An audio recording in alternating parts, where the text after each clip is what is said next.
Well, good afternoon and welcome to Maya's Politics and um, I forget my own name for the survival guide. Maya's Politics and Survival Guide.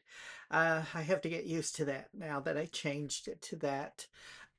Anyway, I got to take a drink of water. I've been out in the garden gardening today. We are in the 70s today. It's nice, but it's hot.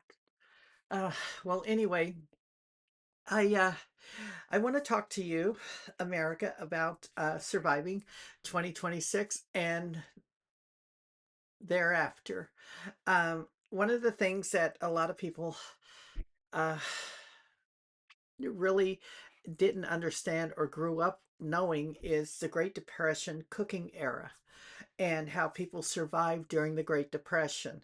And one of the things that my mom, because she grew up in the Great Depression, and we were raised as kids during the Great Depression. And yes, we know what hand me downs are all about. We wore socks with holes in them. Why did we have them? Well, she stitched them up as good as she could if she found the thread. And it didn't matter if you had white socks and black thread on it, you got that stitching done with black thread on a white sock. Uh, Patches.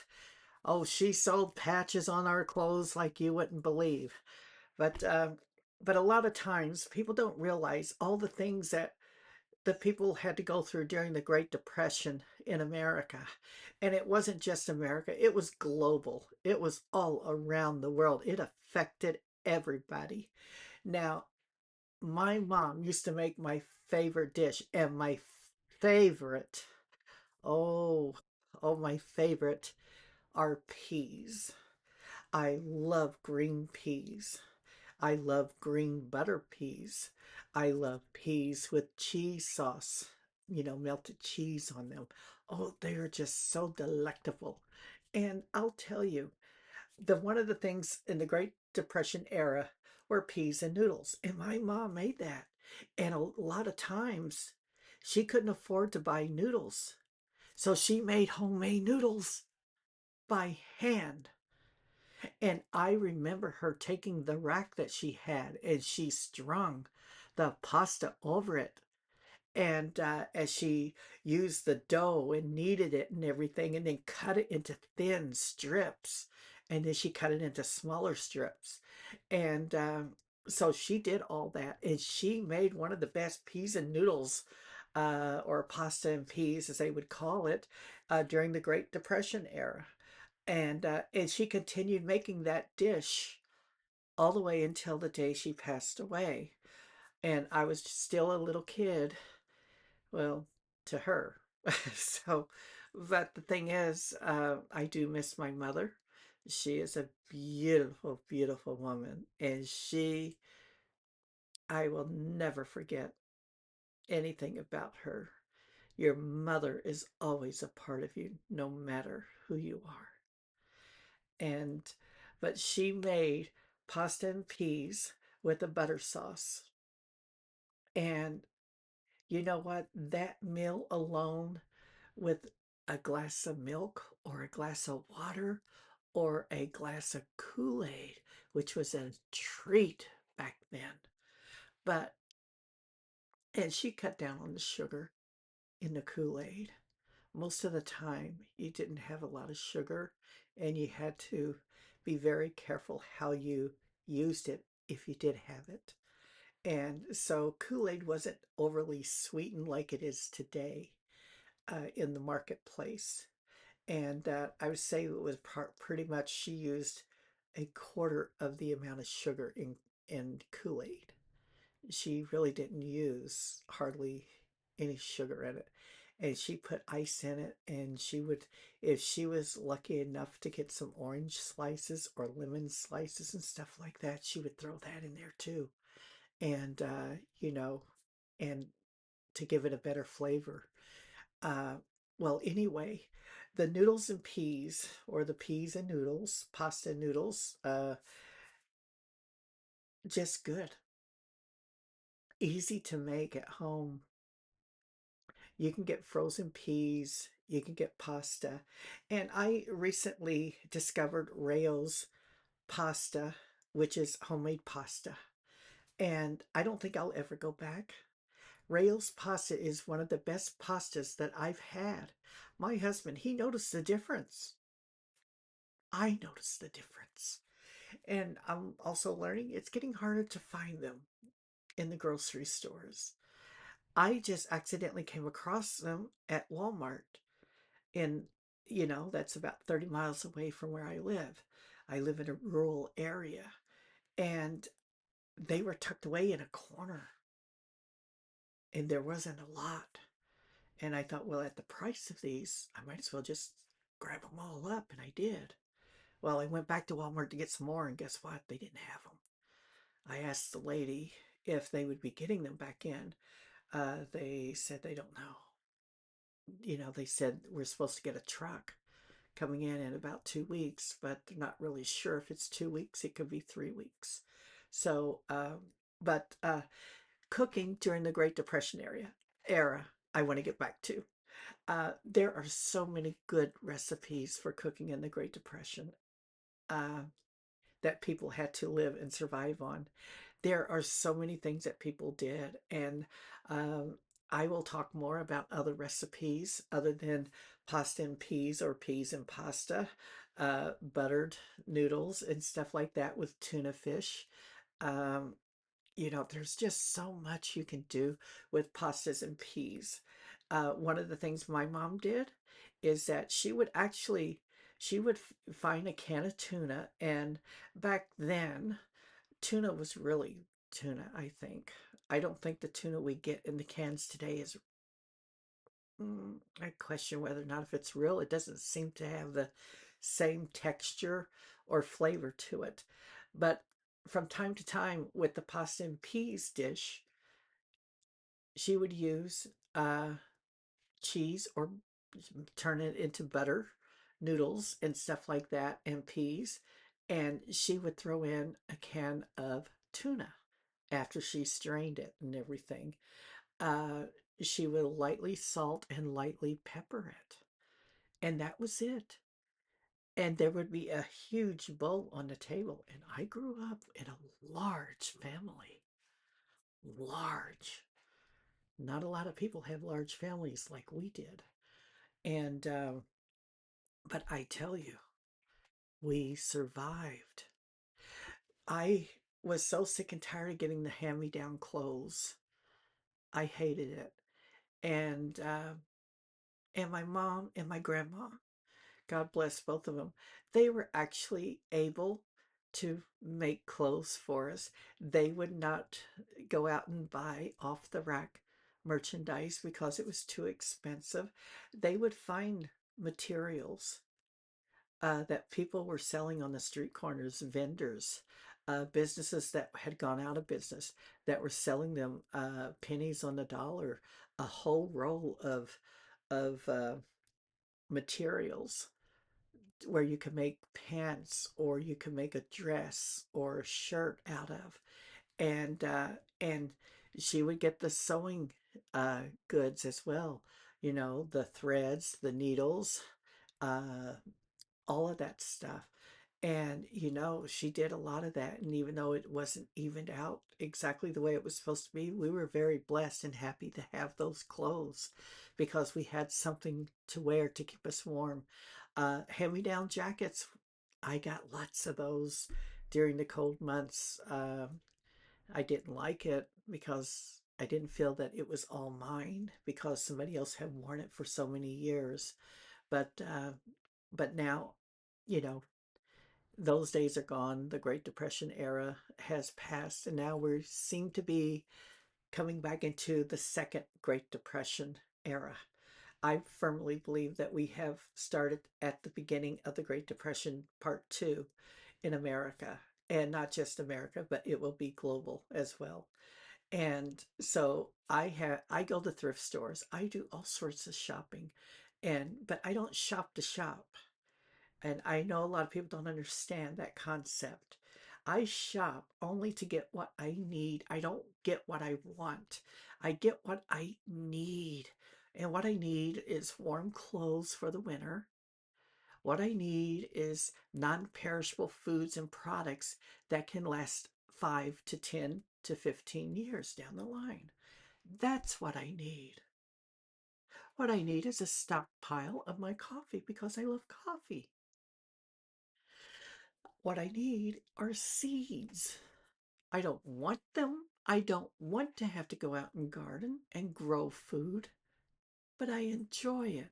And I think if more Americans got into growing a plant and seeing the results of it, then you will start enjoying growing other things. And I tell you, it's something I grew up doing with my family on the farm. As time passed, we literally grew our own food. We hardly went to the market. There was no need for it. And I always tell people, I tell my husband he likes to eat out all the time. Well, ever since we got together 16 years ago, I cut that more than half. I'll say, okay, let's go out for certain special occasions. And we do. But he's now tired of it. He's tired of the overpricing and the quality of the food. The last time we went out to eat, which was about, I think it was like last October, we went out and ate at a place that was called Longhorns, and something changed with their food. Their chicken wings were horrible. You didn't get as many of them any longer, but they just covered it in salt and grease for some reason. I don't know. I didn't even like them. I took a bite and that was it. I thought this is bad. And I used to like the taquito tray that they had there. And and I for some reason looked at it and I thought, well, there's 8. And then I just realized there were 4. They cut 4 in halves and they spread them across the plate. And they just put a little bit of lettuce underneath it, a little bit of dice of a tomato. It was just like the end of the tomato. They just diced it up and threw a few sprinkle of that on it. And that was it. Oh, and a little thing of dipping sauce. 14.99 for 4 taquitos. And I'm like, oh no, this ain't happening no more. And we both agreed, especially when he got his steak delivered to the table. And he looked at it and he goes, what the hell? The steak had shrunk so small and it was tough. And I don't know why it crossed my mind, but I know what a freshly cooked steak looks like because I cook them for him from time to time. That looked like something that had been sitting around for days. And they just sprayed it with oil or something and reheated it. It was horrible looking. And we'll never go back. We don't eat fast food. I don't like it.